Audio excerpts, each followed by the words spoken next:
a second to get that up and running.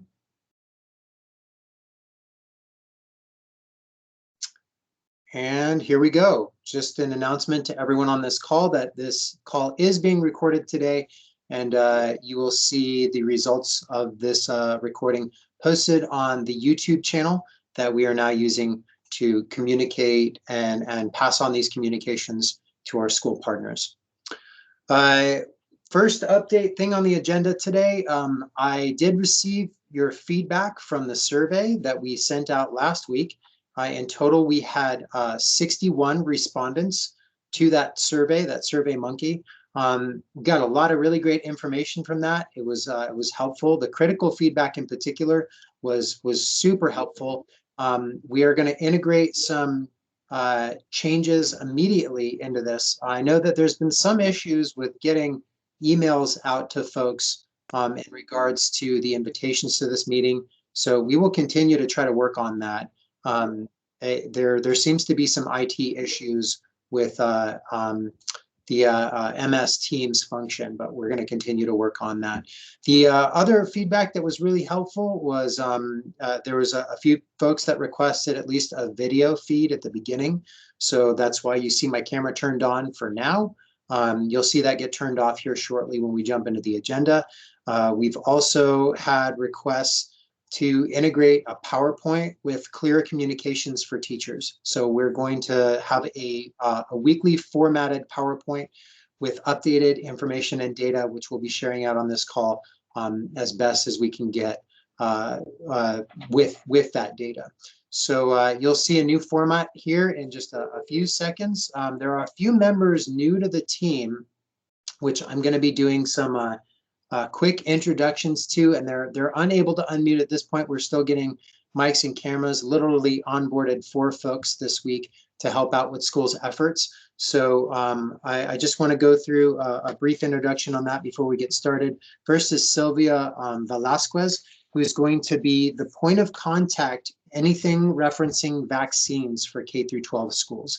So you'll see either emails from Sylvia directly, or you'll see emails where I've CC'd Sylvia.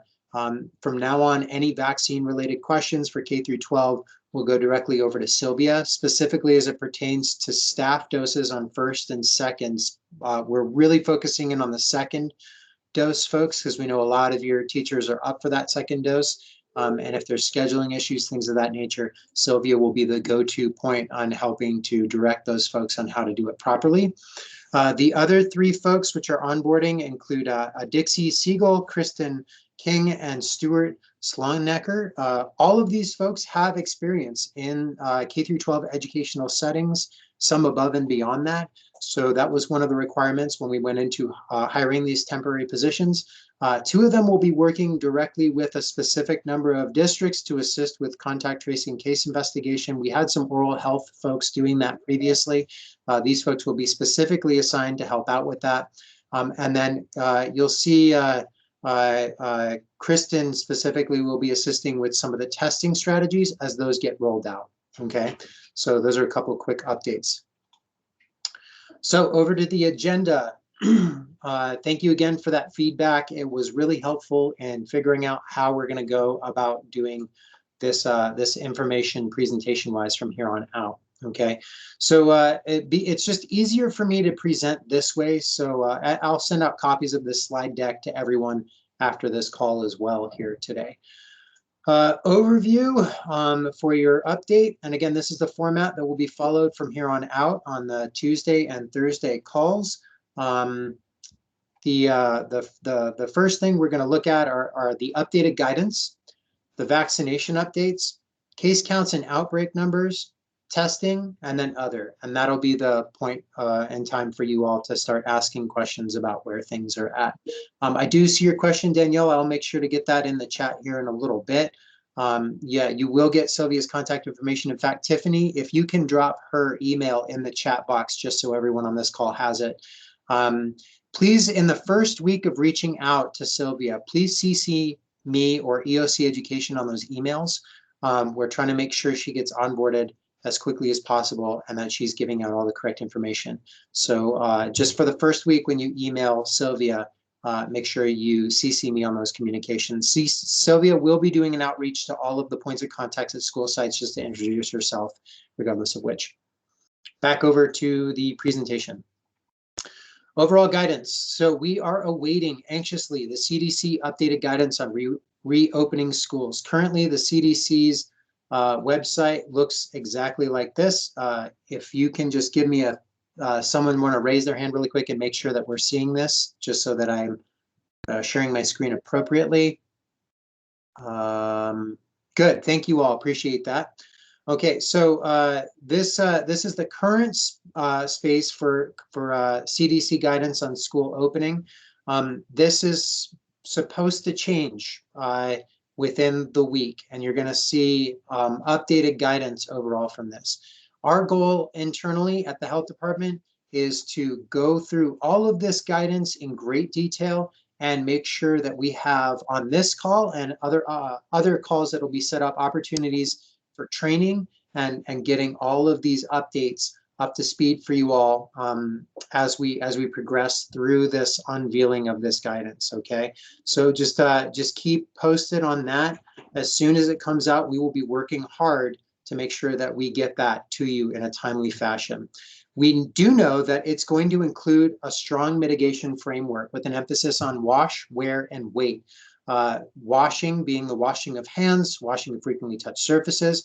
The health department has been really strong on that stance all the way back into August, where I think you all have heard me repeat those mitigation tactics incessantly. The 6 feet social distancing is right now what we're recommending. We may see a shift in that for early learners. I'm still waiting to look at the research on where that new number is coming in at, but there was a study that was done from the Brown Public Health, the College of Public Health at Brown, that cited that 3 feet social distancing with all other mandatory mitigation efforts in place is appropriate for early learners, which is that 5 to 11 age group. The health department will not issue that guidance until I can actually see the research that backs that up. I do know that there's been a couple of outbreaks where social distancing or physical distancing have been the key point of contact for those students. So we will not issue that guidance until I absolutely know that it's safe and there's research to back it up, even if the CDC does release that. So just know that that's a one point of possible contention.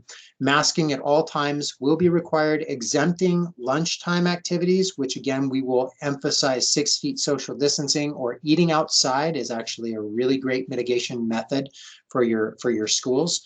And then, of course, wearing the outdoor play space is another space where masking is potentially exempted as well. Okay. Continued reporting of cases. All of you so far have been doing an excellent job at reporting over cases as quickly as possible. On average, per mortality and morbidity weekly report, we have anywhere from 20 to 30 cases that come through our contact tracing that were not reported to schools. So we just want to encourage you all to continue to communicate with your parents, with your families, with your communities, that if their students end up with a positive test result, that they contact the school so that we can get those cases documented and make sure that everyone's on the same page. We'll share some updates on those case counts in a little bit later in this presentation. So again, please continue to report those cases. I do want to emphasize that close contacts are really important to report. The only close contacts that your schools are responsible for reporting over to the health department are close contacts that are in the context of the school site. So that doesn't mean family members at home, okay? If there's a sibling that attends the school, they will be included on the close contact list. If it's a grandparent or an uncle or an aunt, those are the folks that we do not need to see on that close contact list, okay? Over here, I talked a little bit about the variation on the physical distancing.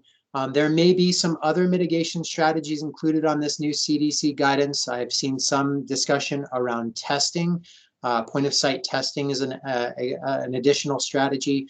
I am not going to comment further on this point in time on that until I actually see the documentation in front of me.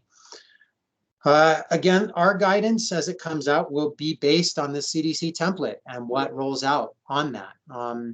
We will make sure we announce that and cover that on our weekly meetings, and that we will also implement some future trainings to assist in that implementation, specifically as it pertains to populations like exceptional education and other areas. We have some new staff that have some robust experience in those various contexts, and we are going to be utilizing that experience to the best of our abilities to issue guidance to you all. Next up, vaccination overview. Okay. Down here on the right, this is part of the superintendent's office campaign that we've been blasting out through this mechanism and others. It's send your selfie to the Pima County Superintendent's office by hashtagging either Pima County Schools or twittering Pima County School Superintendent's office. You can also email those screenshots over to the office through Matthew Stamp, who we can drop his email in the chat. It's matthew.stamp@pima.gov. Mr. Bempton, if you want to unmute here for a minute and just talk a little bit more about that specific program that you all are running, that'd be helpful. Sure, Brian. So Matt is spearheading this marketing campaign, and we are requesting that all the teachers, or as many as we can get, will send selfie pictures of them receiving their vaccination. It's a real positive message, and I think it's really instilled hope in a lot of our teachers in the community. So please keep those pictures coming over to Matt. And I see that Tiffany just put his email in the chat. So keep them coming, and we will keep blasting them out on social media. Thank you. Thank you, Mr. Bebbington. I will address the questions regarding vaccines in just a moment after we get through this section on the PowerPoint. There we go. Thank you. So our overall goal for K-12 vaccination has been to safely vaccinate the community as quickly as possible. Currently, and these are just rough estimates, I did an undercount of those estimates just to be on the safe side. We know that there's been 7,000 plus educators who have gone through the Banner site to get their first vaccine. There's been 8,000 plus through the U of A and the TCC between the walk-ups and folks who have been scheduled. Those are very low ball estimates. I am going to get some exact numbers from those sites through a variety of resources here before next week is what I've been told. An important factor with this, though, is that we know on average there's about 20% of these targeted populations, whether it's law enforcement, hospital or healthcare, or 75 and older. There's about 20% that are just refusing the vaccine or declining to receive the vaccine for a variety of reasons.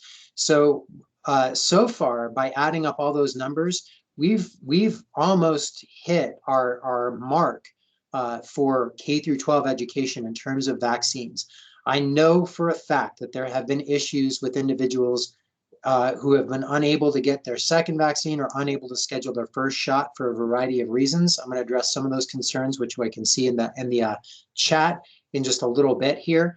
But I think looking at it from a larger holistic viewpoint, it's progressing on the average pretty well. There are still issues that need to get ironed out, but we've done a good job at addressing getting our K through 12 population vaccinated. So let's address some of the questions before I progress to the next slides here. Several instances where an associate received their first vaccine and tested positive for COVID-19. What are we to advise them regarding receiving their second vaccine? Great question, Ms. Shaw. So the easy answer to that is located on our FAQ page. I will pull that up towards the end of the presentation here. But the general guidance is wait until your symptoms are done, and then you can start to schedule your second vaccine. That's somewhat problematic if you're around day 21 and you received the Pfizer for the first dose. You're going to have to wait until those symptoms subside before receiving your second dose. You do have a 45-day cushion after the second dose is due, according to the CDC. So for the Pfizer, that's 21 days. You have 45-day window cushion after that 21 days to receive that second vaccine dose without any lack in efficacy. For the Moderna, it's a 28-day window. So you have an additional 45 days after that it's done from there. Okay, so I hope that answers your question, Misha. TMC MyChart sent out all emails we provided to our staff so they can get appointments. They have sent out the vast majority. There's still a cushion of ones that they're sending out now that we've thrown 70 and over into the mix. Again, it takes about a week for point of entry from the Pima County registration site to the TMC MyChart to send out the email. That particular number is going to lag even more in the next 2 weeks. We are actively awaiting what our allocation is for the next week. I'm going to talk more about that in a little bit. So I'm going to hashtag your question, Ms. Lenhart, and get back to you in a second. Question from Ms. Prather. I am hearing that those who receive both vaccine doses are no longer needed to quarantine if possibly exposed. That guidance, however, is for 3 months, leading to conclusion that protection may only be good for 3 months. Is this correct? We don't know. We don't know around the 3-month mark what's going to happen. That guidance will continue to shift. That is correct in the fact that if you receive your second dose, you no longer need to quarantine. That just came out yesterday from the health department director to us. And this is one of the official places where you're going to hear that go through. I'm not too sure on the 3-month timeline after that second vaccine. I'll get an answer for you to that before 11:30 today and before we close out. Okay. Thank you, Mr. Bevington, for putting those numbers on the schools. Also reading the new ADHS POD press release that opens on 18. It appears that people still seeking appointments have to register with ADHS. Is this accurate? Yeah, that's correct. So anyone seeking appointments with the University of Arizona site will have to register with the Arizona Department of Health Services site. This was an ADHS decision in collaboration with the U of A. We will be turning over to that guidance, and how they roll that out will be, we'll obviously be showing people how to do it and giving tutorials on it. But anyone who has not received their first dose will need to register with the Arizona Department of Health Services site to receive their vaccination at the U of A pod. TMC is still running pods. Banner is still running pods. So there now are 3 potential entry points for vaccination, which is going to be really confusing. But we will do our best to try and communicate that out clearly to everyone. From Ms. Whitesides, mentioned on average 20 to 30 cases per week are not being reported to PCHD. Your folks are then communicating those positive results back to those schools so they know which students of theirs have tested positive. Yes, we are. We had a lag in that over the last couple of weeks because we were so busy with the vaccines. So I know there was a few of you that slipped through the cracks on that. The good news is that the majority of those, the vast majority, were all remote learners. So anyone who was definitely coming to a campus, we called those schools and reported those cases back to make sure that folks knew about that. So we will definitely continue to do that. And now that we have a few more members on the team and have a little extra person power over here, you're going to see a lot more communication specifically around cases and close contacts with your school districts. Okay. Oh, thank you, Ms. Kudrna. Yeah, so superintendent's office, this is a good point too. When you actually do that selfie, don't try not to include the image of your vaccination card because that could be an identity theft issue. It contains some personal identity information. So please don't include that vaccine card, okay? Pop in from Ms. Camerazall here. Yep. Thank you, Ms. Camerzal, for posting that. Just reemphasizing the CDC vaccination quarantine guidance. People who have been in close contact with someone who has COVID-19 are not required to quarantine if they have been fully vaccinated against the disease within the last 3 months and show no symptoms. Yep. Hashtag, don't include an image of your vaccine card in your selfie. And you're welcome, Ms. Shaw. Okay, great. Plowed through those. Let's get on with the rest of this and try to close this out here soon. Vaccine, lots of visual materials have been developed to assist with vaccine communications. Look for a lot of those to be coming out on this webinar and others. You register for the COVID vaccine by phone. If you have folks in your community who are turning to the schools for whatever reason to get assistance with vaccine registration, we're looking specifically at our 70 and over population at this point in time, then they can actually call the 222 0119 number between 8:30 and 4:30 p.m. to help them get registered for the vaccine. This is for folks who need to get their first dose. The option 2 is the website. We've covered that in detail on this call and others to go to the Pima County portal, okay? We do have a comprehensive FAQ page. I know it can be challenging to kind of scroll through all of that, but I definitely have been trying to encourage folks to get over to this site, scroll down to the FAQ section, and check through these FAQs, because a lot of the questions that we're seeing can be addressed directly in this portal.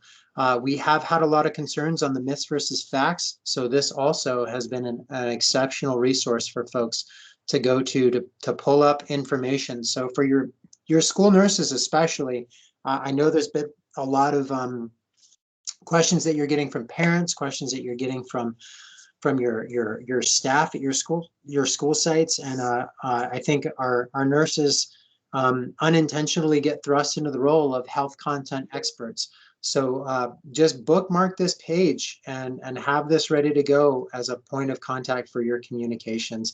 I'm going to drop this page in the link in the chat for everyone, and then we will make sure to include it sent out to the notes as well, so that you all have access to it, okay? Case count. Okay, so from August 5th until the 10th of this month, we've had a total of 1,886 cases reported directly over to us at the health department. We have had an observable downward trend in the last 5 weeks of cases at school sites.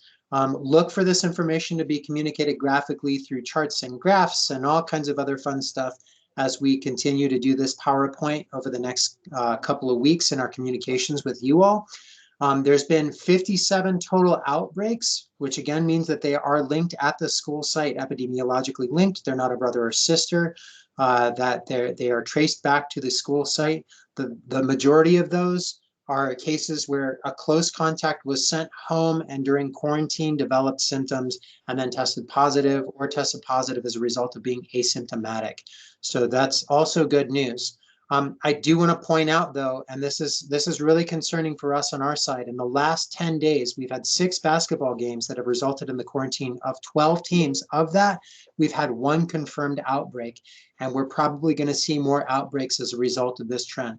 So you all have heard me harp about contact sports and what that's going to do to our numbers. We definitely are not recommending playing games for basketball or in-person wrestling at this point in time. There are lots of mitigations so that your teams can practice those sports safely. But we're going to see a lot an escalation in cases if those things continue to move forward. It's going to mess with your outbreaks, the outbreak numbers at school sites. And I am going to be transparent with you all. I have been contacted by HBO, Real Talk Sports, specifically around sports and outbreaks and the role that plays for a return to school.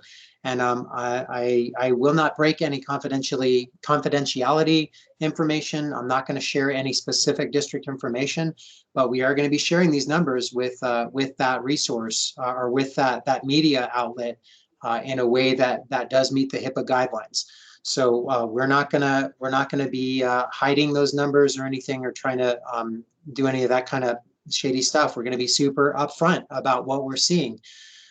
Track, field, baseball, softball, other sports, those are all okay. You can continue with games. The emphasis on mitigation during the actual supervision of those sports. So parents want to come watch games.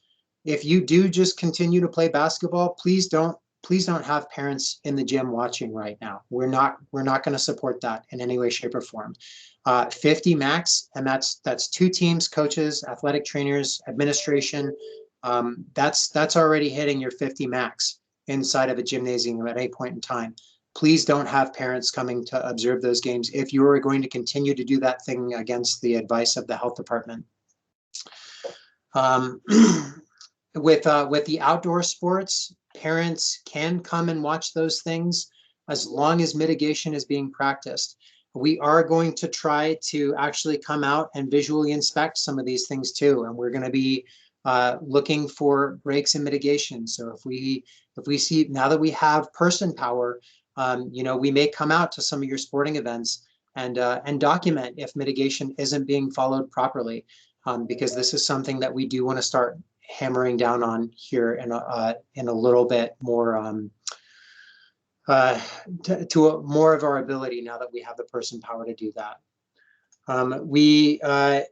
Even with all of that, I do want to come back and just highlight that the continued evidence that we're seeing is that all of those outbreaks are an occurrence in a lapse of mitigation, whether that's social or physical distancing that's not being adhered to. There's a close contact that's adjacent to that person for 15 minutes or more consecutively over a 24-hour period of time.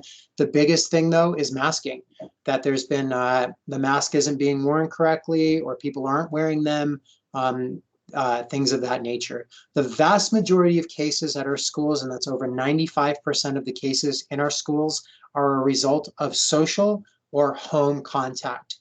So for your teachers and for your students and for your families, you are a trusted messenger that you can continue to reinforce that guidance of, like, when you're at home, if you do choose to go to a party, try to keep it under 10 or more and make sure that masks are being worn, even if it's outdoors and you're going out to a playground. I as a parent, I have been trying to do a little bit more play dates on a smaller level with my 2 kids because they need that social interaction. But we're trying to be uber conscious around wearing masks even on the playground, and using hand sanitizer frequently while out at those sites as well. And then I do make a personal effort as a parent to communicate with those other parents, hey, are your kids having any symptoms at all? If not, we can reschedule, no worries, that kind of thing. And trying to identify if they have had close contact with any other parties in the last couple of days. So those are things that you all can continue to reinforce, and look for some potential communications materials to be developed in that specific role. Overall, with all of those outbreaks, we've only had 3, and this was confirmed yesterday on a call with our lead epidemiologist who does our contact tracing case investigation, that there's only been 3 student-to-teacher transmissions. We are going to continue to comb through that data and look for anything that we may have missed, but that does tell us the role that overall schools are a safe place for our kids to be. The school's dashboard, this is the latest look at this from last night. So you're seeing these downward trends, which is really good. The state is going to, from what I heard on the call last Friday, they'll be moving away from this virtual, hybrid, and traditional recommendation and going directly with what the CDC guidance is, which is what you've seen us kind of step into a little bit faster here at the local health department. And then the last piece of here, which I know Julie's on, I'm going to have Julie and Casey go through these 2 slides and mute myself for a little bit. Good morning, everyone. My name is Casey McNally, and I am on the COVID-19 test management team here at the health department.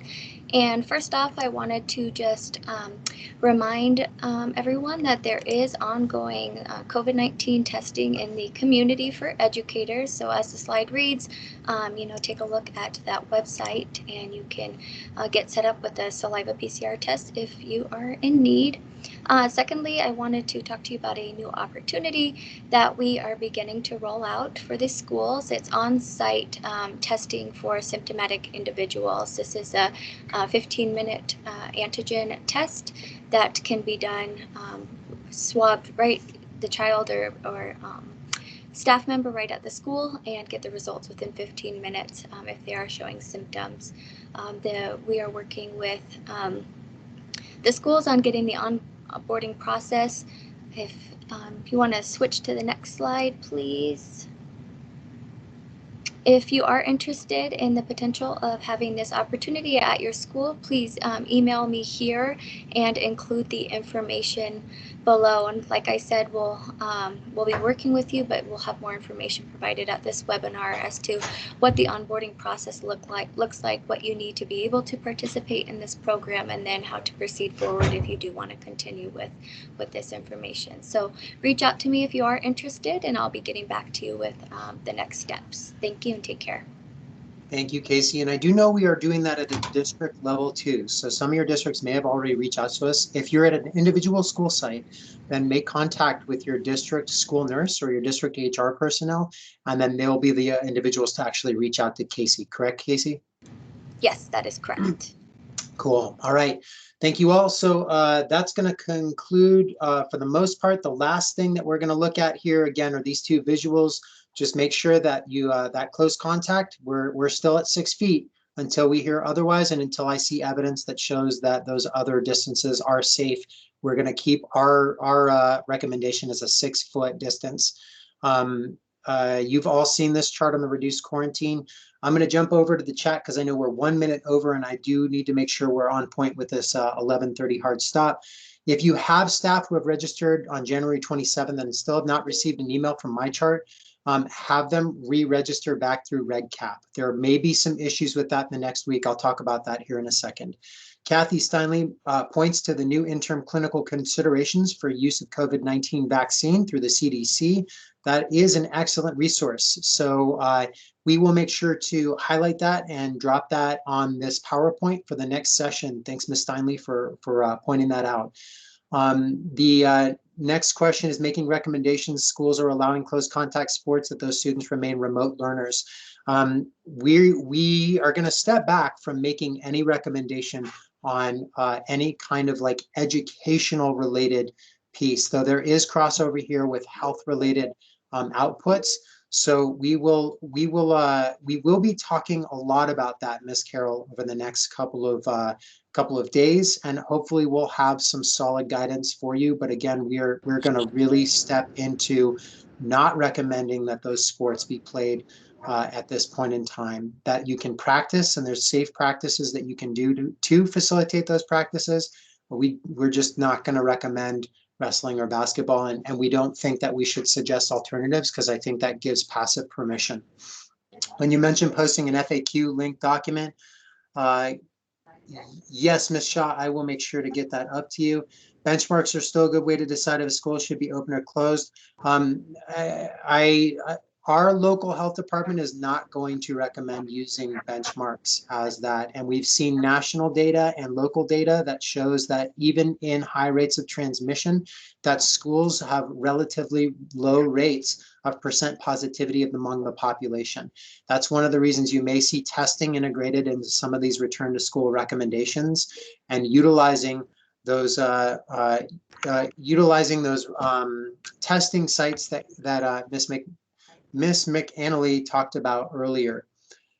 And Alana from CPC cites that she did re-register with the county and received a scheduling email within about 3 days. Thank you for posting that. The last thing I want to talk about is we still haven't gotten our next week allocations from the state for our vaccinations. This is late.